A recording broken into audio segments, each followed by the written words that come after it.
আসসালামু আলাইকুম।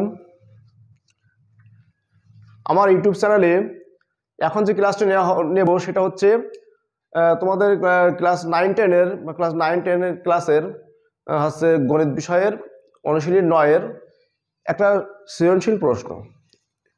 এই সৃজনশীল প্রশ্নটি খুবই কিন্তু ইম্পর্টেন্ট। এরকম বহু সৃজনশীল প্রশ্ন আমি কিন্তু আমার ইউটিউব চ্যানেলে ক্লাস নিয়ে এবং সেটা আপলোড করেছি। তোমরা বাকি ক্লাসগুলো দেখে নিবে।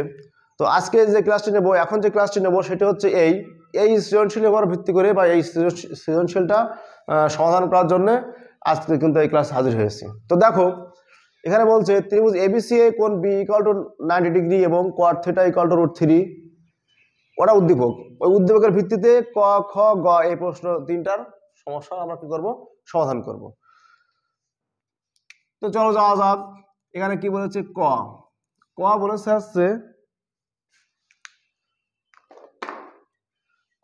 হচ্ছে এসি বাহুর দৈর্ঘ্য নির্ণয় করো। তারা এসি বাহু, আর এসি বাহু আর কোথায় আসলো? এই উদ্দীপক দিয়েই কিন্তু বোঝা যাচ্ছে এখানে কিছু একটা ঘটনা ঘটেছে। সেই ঘটনাটা কি? ত্রিভুজ এবিসি, তার বি কোণ আছে 90 ডিগ্রি। তাহলে এই ত্রিভুজের একটা কোণ যদি 90 ডিগ্রি হয়, তাহলে ত্রিভুজের কি থাকে? ত্রিভুজের তিনটা বাহু থাকে, তিনটা কোণ থাকে। আর যেহেতু কোণ 90 ডিগ্রি, তাহলে এটা কি ত্রিভুজ? সমকোণী ত্রিভুজ। একটা সমকোণী ত্রিভুজ আঁকালাম। এই ত্রিভুজটা এবিসি, কিন্তু এই ত্রিভুজের এখানে একটা সমকোণ আছে, তাই না? একটা সমকোণ আছে 90 ডিগ্রি আছে, সেটা কোনটা? বি। তাহলে এটা হবে বি কোণ। তাহলে বাকি আছে আর কি, এ আর সি। আমি এখানে দিতে পারতাম, সি এখানে দিতে পারতাম, ইচ্ছা। ওখানে কিন্তু কোনো বাধ্যবাধকতা নেই যে কোনটা এ হবে কোনটা সি হবে। ওখানে বলে দিয়েছে যে বি কোণটা হবে 90 ডিগ্রি, বাকি দুইটা তুমি যা পারো করো। তারপরে বলেছে এসি বাহুর দৈর্ঘ্য নির্ণয় করো। তাহলে তোমরা জানো যে সমকোণী ত্রিভুজ যখনই বলে, সমকোণী ত্রিভুজের কথা যখনই বলে, তখন তোমরা কি জানো যে এটি এখানে অবশ্যই কি পিথাগোরাসের কোনো কথা আছে, তাই না? কারণ পিথাগোরাসের যে উপপাদ্যটা করা হয়েছিল ক্লাস 8-এ, এটা করা হয় সাধারণত, 9-10ও আছে। তো এই উপপাদ্যে বলা হয় কি, যে অতিভুজ স্কয়ার সমান লম্ব স্কয়ার প্লাস ভূমি স্কয়ার। যেহেতু এটা সমকোণী ত্রিভুজ, তাহলে সমকোণী ত্রিভুজের কয়টা অংশ? অতিভুজ আছে, ভূমি আছে, আর আছে লম্ব।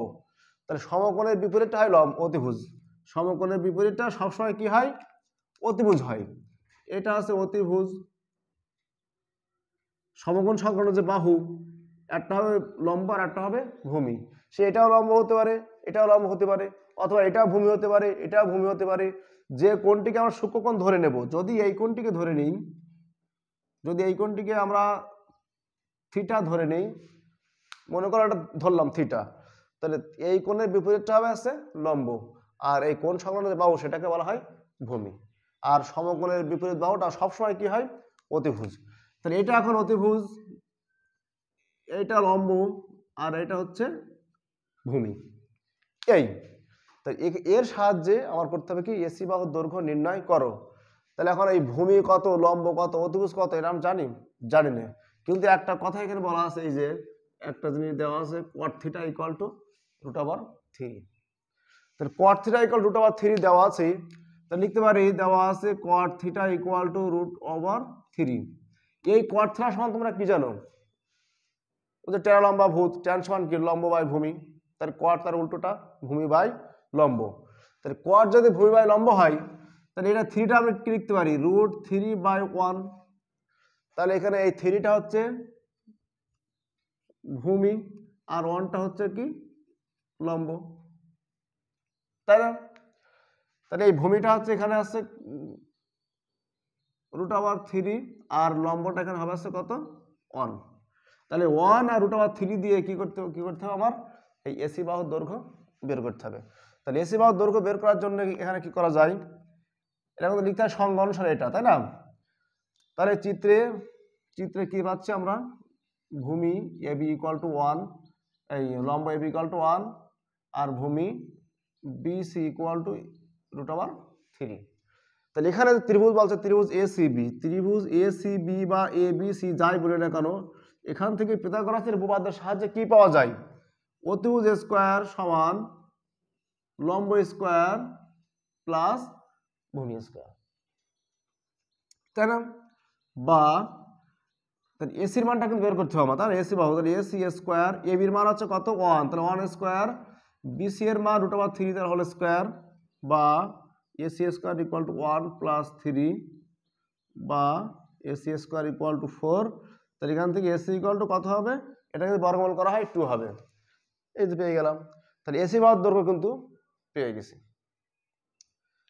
তাই না? এই পিথাগোরাস উপপাদ্য ব্যবহার করেই কিন্তু এটা মানটা বের করতে হয়। তাহলে আমরা সমাধান করলাম কি ক। এবার ক্ষয় বলেছে কি প্রমাণ করো যে এটা সমান কি 2⁻⁻1, মানে লেফট হ্যান্ড সাইড এটা ব্যবহার করে আমার কি করতে হবে 2⁻⁻1, তার মানে এটা ইনভার্স করলে কি হয় 1/2 হয়, মানে 1/2 আমাদের ফলাফল আসবে।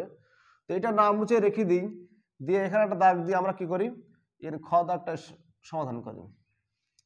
চিত্র হতে কি পাবো, এখানে বলছে কোসেক আর সেক, তাহলে চিত্র হতে লিখতে পারি কোসেক থিটা একটা মান পাবো, আর কার মান পাবো সেক থিটার একটা মান পাবো। তাহলে কোসেক সমান কি, কোসেকের সম্পর্ক কার সাথে সাইনের সাথে, তাহলে সাইন থিটা সমান কি লম্ব বাই অতিভুজ, তাহলে সাইনের বিপরীতটা হচ্ছে কোসেক, তাহলে কোসেকের মানটা কি হবে অতিভুজ বাই লম্ব। তাহলে এখানে অতিভুজ কত 2 আর লম্ব হচ্ছে কত 1, তার মানে কত 2।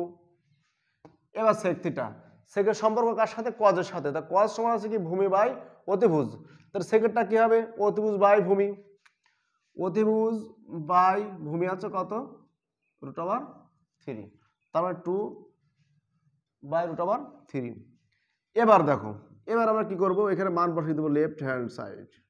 লেফট হ্যান্ড সাইড ওখানে কি আছে cosec square theta minus sec square theta by cosec square theta minus sec square theta equal to cosec থিটার মান আছে 2, তাহলে 2 হোল স্কোয়ার মাইনাস এটা মান আছে 2/√3 তার হোল স্কোয়ার বাই এটা হবে 2 স্কোয়ার মাইনাস 2/√3 হোল স্কোয়ার, তাই না? এর এখানে লিখি উপরে যাই, এখান থেকে উপরে যাই ইকুয়াল টু 2 স্কোয়ার করলে 4, এখানে স্কোয়ার করলে কত হবে 4/3, এখানেও ঠিক তার প্লাস হবে, এর প্লাস হবে, হ্যাঁ প্লাস 4 মাইনাস প্লাস 4/3 কি হবে 3 দিয়ে লসাগু করি 12 মাইনাস 4 বাই হচ্ছে 3 দিয়ে লসাগু করি 12 প্লাস 4, এখানে কি হবে 8/3 আর এখানে হবে 16/3, ভাগ থাকলে আবার কি করা যায় গুণ করলে উল্টে যায়, তাহলে থাকছে 1/2, তো 1/2 তার মানে হচ্ছে কি ইনভার্স, ওখানে এরকম লেখা যায় 2⁻⁻1, 2⁻⁻1, তাহলে এইটা হচ্ছে আমাদের কি রাইট হ্যান্ড সাইড। তাহলে দেখো কত সহজে খুব সুন্দরভাবে খুব মানে শর্টে এবং দেখা যাচ্ছে খুব সংক্ষেপে এর মানটা কিন্তু বেরিয়ে গেছে এবং কি আমাদের রাইট হ্যান্ড সাইড প্রমাণটাও বেরিয়ে গেছে। তাহলে এটা হচ্ছে রাইট হ্যান্ড সাইড, অতএব left hand side equal to right hand side proved করে ফেললাম। তাহলে ক গেল, খাও চলে গেল, এবার করতে হবে কোনটি গ। তাহলে গ দাগটা সমাধান করার জন্য একটু মুছে দিই, জায়গা বের করে নিই।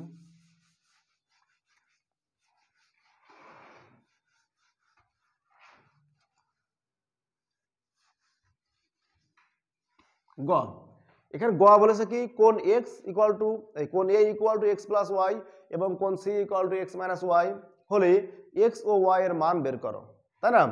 তাহলে সেই চিত্রটি আমরা আবার আঁকাই, সেই চিত্রটি আমরা আবার আঁকি নিই, সমকোণী ত্রিভুজ, তাই না? এখানে এটা বলেছিল এ কোণ, এটা বি কোণ, এটা সি কোণ। এ কোণের এখানে হবে আছে এক্স প্লাস ওয়াই আর সি কোণ বলেছে কি এক্স মাইনাস ওয়াই, আর এটি কি সমকোণ। এর ভিত্তিতে এখানে এক্স ও ওয়াই এর মান বের করতে হবে, তাই না? এখানে এক্স ও ওয়াই এর মান বের করতে হবে। তাহলে খেয়াল করে এখানে কি করা যায়, আর মান আছে কি কি সেটাও লিখে নেই। এটার মান বেরিয়েছিল 2, এটা হচ্ছে 1, এখানে আছে √3। এই এখন যেটি দেওয়া আছে সেটা কি মান বের করতে হবে, এক্স ও ওয়াই এর মান বের করতে হবে। তাহলে এখানে এ কোণ, যখন এ কোণটাকে নির্দেশ করা হবে, যখন এ কোণটাকে নির্দেশ করা হবে তখন এটা হচ্ছে কি লম্ব, এটা হচ্ছে কি ভূমি, এটা অল টাইম কি অতিভুজ। তাহলে আমরা যখন এ কোণটা নেব তখন কিন্তু লম্বের সাথে ভূমি নেওয়া যায়, বা ভূমির সাথে অতিভুজ নেওয়া যায়, বা ভূমি লম্বের সাথে অতিভুজ নেওয়া যায়, তাই না? এবং প্রত্যেকটার কিন্তু ত্রিকোণমিতিকের একটা নাম আছে, যে লম্ব বাই অতিভুজ হলে কি হবে সাইন, ভূমি বাই অতিভুজ হলে আছে কি কজ, লম্ব বাই ভূমি হলে ট্যান, তাহলে ভূমি বাই লম্ব হলে কি কট, সবগুলো তোমরা জানো। তো এখানে যে কোনো একটা অ্যাপ্লাই করলে কিন্তু অঙ্ক হয়ে যাবে। তো দেখি যে কোনো একটা অ্যাপ্লাই করে দেখি, যে এটা সূক্ষ্ম মানে কোণ ধরে নিয়েছি, এর বিপরীতটা লম্ব, তাহলে এই লম্বের সাথে আমরা এই ভূমির তুলনা করি। তো লম্ব আর ভূমি কি ট্যান কোণ এ ইকুয়াল টু লম্ব বাই ভূমি, তার মানে বিসি বাই 1, বা কোণ এর মানটা আবার কি X plus Y equal to √3। তাহলে বাম পাশে যেহেতু ট্যান, তার ডান পাশে নিতে হবে ট্যান, তো ট্যান কত ডিগ্রি মান √3 60 ডিগ্রির মান, তাহলে X plus Y equal to কত হবে 60 ডিগ্রি। এটা আমরা একটা সমীকরণ দিই, সেটা হচ্ছে কত নম্বর সমীকরণ 1 নম্বর সমীকরণ। তাহলে এর কাজ শেষ, এবার সি কাজ করি, এবার সি কোণ সি, তাহলে কোণ সি যখন ধরলাম তাহলে এটা লম্ব এটা ভূমি, কারণ বলেছি যে কোণটাকে সূক্ষ্মকোণ ধরা হয় তার বিপরীতটা হয় লম্ব আর অন্যটা হবে কি ভূমি, আর অতিভুজ তো অল টাইম অতিভুজ। তাহলে এবার লিখবো আবার কি, আবার দেওয়া আছে কি, আবার আবার কি লিখতে পারি ট্যান কোণ সি ইকুয়াল টু কি হবে, এটা ট্যান, তাহলে লম্ব আছে এটা ভূমি আছে এটা, তাহলে লম্ব ভাগ ভূমি, ট্যান সি, সি এর মান কি এক্স মাইনাস ওয়াই, এবার এটা ট্যান কত ডিগ্রি মান ট্যান 3 ডিগ্রি মান, বা ওয়াই পাশে ট্যান উঠে গেল থাকছে X minus Y equal to 3 degree, এটা 2 নম্বর। আমাদের শেষে কি এখানে শেষ আছে এক্স ও ওয়াই এর মান নির্ণয় করো, তার মানে এখানে নিশ্চয়ই মান যেহেতু বলেছে আর এখানে দুইটা সমীকরণ পেয়েছি, তাহলে অবশ্যই এক নম্বরের সমীকরণ দুইটা কি করতে হবে সমাধান করতে হবে। 1 আর 2 যদি সমাধান করা হয় তাহলে এখান থেকে কিন্তু মান বেরিয়ে আসছে।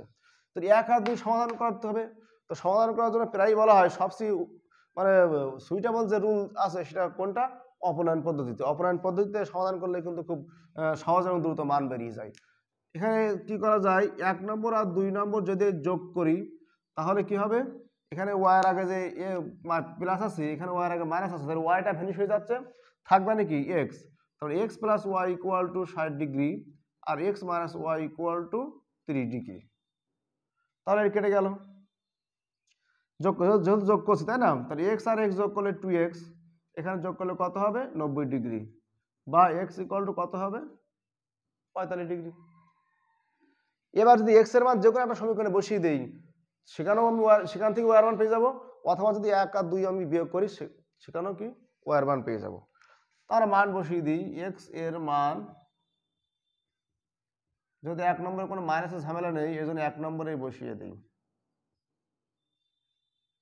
এক্স এর মান 1 নম্বরে বসিয়ে পাই, 1 নম্বরটা কি 1 নম্বর হচ্ছে x plus Y equal to 60 degree, এখানে এক্স এর মান 45 ডিগ্রি আমরা পেয়েছি, 45 degree plus Y equal to 60 degree, বা y equal to 60 degree minus 45, তার মানে ওয়াই এর মানটা কত পেলাম 15 ডিগ্রি। তো দেখেই বোঝা আছে 35 আর 15 কত হয় 60, এই যে মিলে গেছে, আর 45 থেকে 15 বিয়োগ করলে কত হয় 30, তাহলে এখানেও মিলে গেছে, তার মানে আমরা কি করছি সত্যতা যাচাই করে নিলাম। তাহলে ঠিক আছে, তাহলে তোমরা কি দেখলে এক্স এর মান পেয়েছো মানে পেয়েছি 45 আর ওয়াই এর মান পেয়েছে আছে 15 ডিগ্রি, তার মানে কিন্তু আমাদের এক্স ও ওয়াই এর মান বেরিয়ে গেছে, তার মানে এক্স এর মান হচ্ছে 45 ডিগ্রি আর ওয়াই এর মান 15 ডিগ্রি, এটাই তো আমার চেয়েছে। তাহলে দেখো কত সুন্দর করে একটা সৃজনশীল অঙ্কের সমাধান করা যায়, সেটি না দেখলে তো বোঝা যায় না, তাই না? তো শিক্ষার্থীরা ক্লাসটি যদি ভালো লেগে থাকে অবশ্যই আমার চ্যানেলটিকে সাবস্ক্রাইব করবে এবং লাইক কমেন্ট শেয়ার করবে, তাই না? তো ভালো থাকো, সুস্থ থাকো, পরবর্তী ক্লাস আবারও দেখা হবে, আল্লাহ হাফেজ।